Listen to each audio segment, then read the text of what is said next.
नमस्कार। कंधार हाईजैक एक ऐसा हादसा जिसने भारत सरकार को घुटने पर ला दिया था। दोस्तों, web series IC-814 the Kandahar hijack को लेकर कई दिनों से बवाल मचा हुआ है।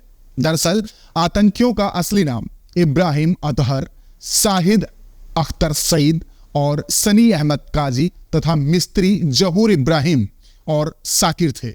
वही वेब सीरीज में आतंकियों के नाम शंकर और भोला रखे जाने को लेकर विवाद हुआ था। इसी बीच नेटफ्लिक्स ने प्रेस कॉन्फ्रेंस करके बड़ा फेरबदल किया है। अब हाईजैकर्स के असली और कोड नाम दोनों को डिस्क्लेमर में अपडेट किया जाएगा। आज फिर नेटफ्लिक्स ने एक बार फिर से भारत के जख्म को अपने फिल्म में झूठ दिखाकर एक बार फिर से हरा कर दिया है। आइए आपको बताते हैं कि आखिर कैसे हुआ था यह असली कंधार हाईजैक हादसा। नमस्कार दोस्तों, मैं हूं दीपक सिंह, कैमरा पर्सन इमरान खान के साथ। दोस्तों, आपको बता दूं कि 1999 में यही वो वक्त था जब इंडियन एयरलाइंस का एक प्लेन नेपाल से हाईजैक कर लिया गया था। आतंकी इसे काठमांडू से अमृतसर और लाहौर के बाद अफगानिस्तान से कंधार लेकर के गए थे। वहां 178 पैसेंजर्स की सेफ रिहाई के बदले आतंकियों ने मौलाना मसूद अजहर समेत 3 आतंकियों की रिहाई की शर्त रखी थी। इन आतंकियों को छोड़ने के लिए भारत से स्पेशल प्लेन भेजा गया था। एक हफ्ते तक उन्हें बंधक बनाया गया, 5 देशों के चक्कर लगाए गए, उसके बाद में उन्हें छोड़ा गया। दोस्तों, 24 दिसंबर 1999 को 5 हथियारबंद आतंकियों ने 178 पैसेंजरों के साथ इंडियन एयरलाइंस के IC-814 प्लेन को काठमांडू से हाईजैक कर लिया था। इसके बाद एयर ट्रैफिक कंट्रोलर ने प्लेन में गोली की आवाज सुनी और उसके बाद में उन्होंने इसका ऐलान किया कि प्लेन हाईजैक हो चुका है। करीब एक हफ्ते यह प्लेन आतंकियों के कब्जे में रहा और इस दौरान करीब 5 देशों के इसने चक्कर लगाए। फ्यूल भरवाने के लिए हाईजैकर्स ने सबसे पहले लाहौर एयरपोर्ट का रुख किया, लेकिन अथॉरिटी ने एयरक्राफ्ट को लैंडिंग के लिए परमिशन देने से इनकार कर दिया। इसके बाद प्लेन को अमृतसर में उतारा गया, लेकिन कुछ दिक्कतों के चलते फ्यूल नहीं भरा जा सका था। दोस्तों, इस दौरान आपको बता दें कि एयरपोर्ट को सील करके रखा गया था। 25 मिनट के इंतजार के बाद हाईजैकर्स ने एक पैसेंजर जिसका नाम रूपिन कात्याल था उसकी हत्या कर दी थी और इसके बाद फिर से प्लेन जा पहुंचा आतंकी संरक्षक देश पाकिस्तान के लाहौर में। फिर वहां पर फ्यूल उसमें भरा गया। भारत ने पाकिस्तान अथॉरिटी को एयरक्राफ्ट की लैंडिंग के लिए मंजूरी देने के लिए कहा था। उसके बाद पाकिस्तानी कमांडो से घिरे लाहौर एयरपोर्ट को सील कर दिया गया और प्लेन की लैंडिंग हुई। यहां प्लेन में फ्यूल डाला गया।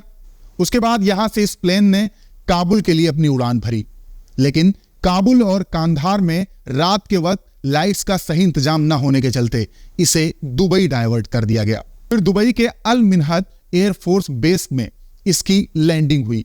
यहां हाईजैकर्स ने खाने और दवाइयों की डिमांड की। UAE के अधिकारियों के द्वारा महिलाओं और बच्चों के प्लेन से उतारने की मंजूरी मिलने के बाद बातचीत के लिए कुछ आतंकी जो थे वो राजी हुए। हाईजैकर्स ने 25 यात्रियों को वहां पर रिहा किया और रूपिन कात्याल का 100 UAE अथॉरिटी को उन्होंने सौंप दिया। इसके बाद 25 दिसंबर 1999 की सुबह प्लेन ने दुबई से अफगानिस्तान के लिए उड़ान भरी और कंधार में ये लैंडिंग करी। इसके बाद भारतीय अधिकारियों ने पैसेंजर्स की रिहाई के लिए हाईजैकर्स के साथ बातचीत शुरू कर दी। हाईजैकर्स ने मौलाना मसूद अजहर के अलावा जेल में बंद 35 आतंकियों को छोड़ने और 20 करोड़ डॉलर की फिरौती की मांग की। बाद में हाईजैकर्स ने फिरौती की मांग को छोड़ दिया और 3 आतंकियों के रिहाई का सौदा किया। दोस्तों, आपको बता दें उस वक्त अटल बिहारी वाजपेयी की सरकार थी और उन्होंने पैसेंजरों की जान बचाने के लिए तीनों आतंकियों को छोड़ने का फैसला किया। दोस्तों, भारत की जेलों में बंद आतंकी मौलाना मसूद अजहर, मुश्ताक अहमद जरगर और अहमद उमर सईद शेख को कंधार ले जाया गया था। इसके बाद 31 दिसंबर को पैसेंजर्स की रिहाई हुई, जिन्हें स्पेशल प्लेन से वापस लाया गया।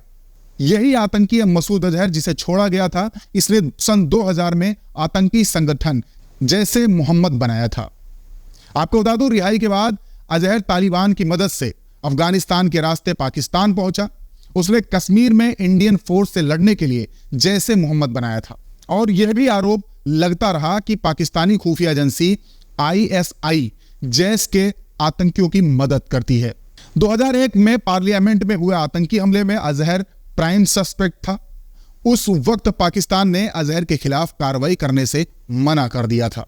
खुफिया एजेंसियां मानती हैं कि पाकिस्तान मिलिट्री अजहर जैसे आतंकियों को कोल्ड स्टोरेज में रखती है और जो उन्हें भारत के खिलाफ लड़ाई करने में मदद करते हैं, वहीं पाकिस्तानी मिलिट्री उन्हें कट्टरपंथी होने के रूप में पेश करती है ताकि उन पर कार्रवाई ना करनी पड़े। दरअसल सरकार से मीटिंग के बाद नेटफ्लिक्स ने बड़ा फैसला लिया है और ऐसा पता लगा है कि हाईजैकर्स के असली और कोड नामों को शो के डिस्क्लेमर में अपडेट किया जाएगा। इस बात पर फाइनली सहमति हो गई है।